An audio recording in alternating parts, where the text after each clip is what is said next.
So ang gagawin natin guys ay ibang pagtatali naman ang gagawin natin kasi tapos na ito tapos na ito gawin. Ang ano naman yung pang extend na dito. So ganito na natin.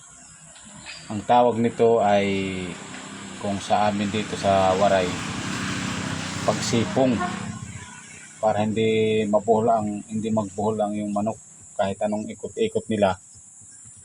Hindi sila buhol yung kanilang tali. So igaganito lang ito. Gagawin dito ganun lang.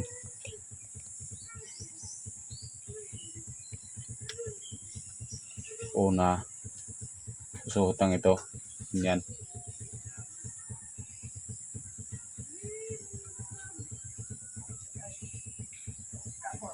Sunod.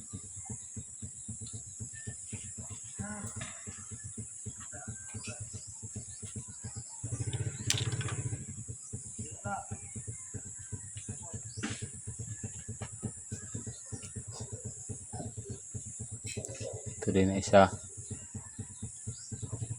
Gaganyan lang. So, simple lang ito pero ayos din. Ngayon, itong last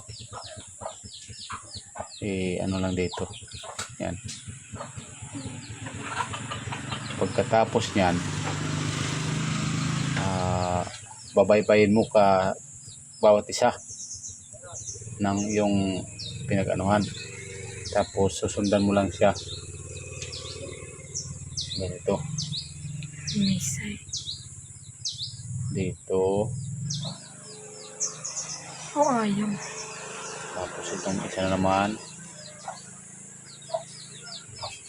Dito rin.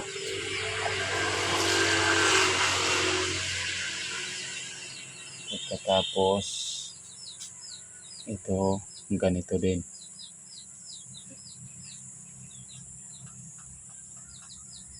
Para matibay, kailangan apat na dito. So apat na to.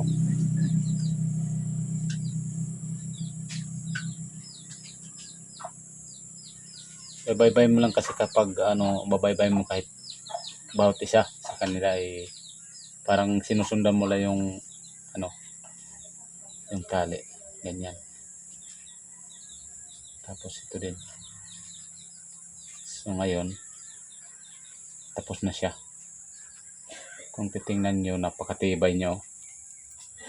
Kahit anong piklas ng manok mo, hindi masisira. Para matibay masyado, silaban natin yung dulo.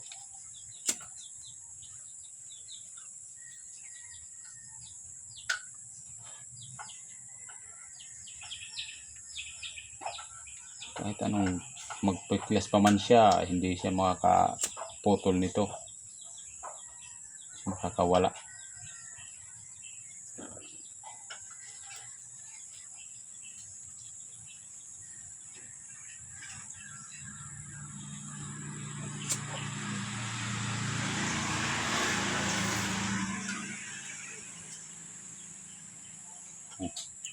Yun na.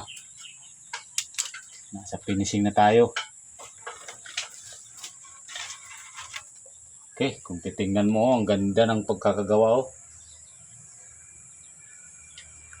Kahit anong ikot ng manok, hindi ito mabubuhol kasi nakaano lang siya ganyan. Tapos yung pagkakagawa, napaka-pulido, ganyan. Ito. Tapos ito, hindi ka mahirapan magtali. Gaganon mo lang. Adjustable kasi ito, kahit malaki, maliit, pwede.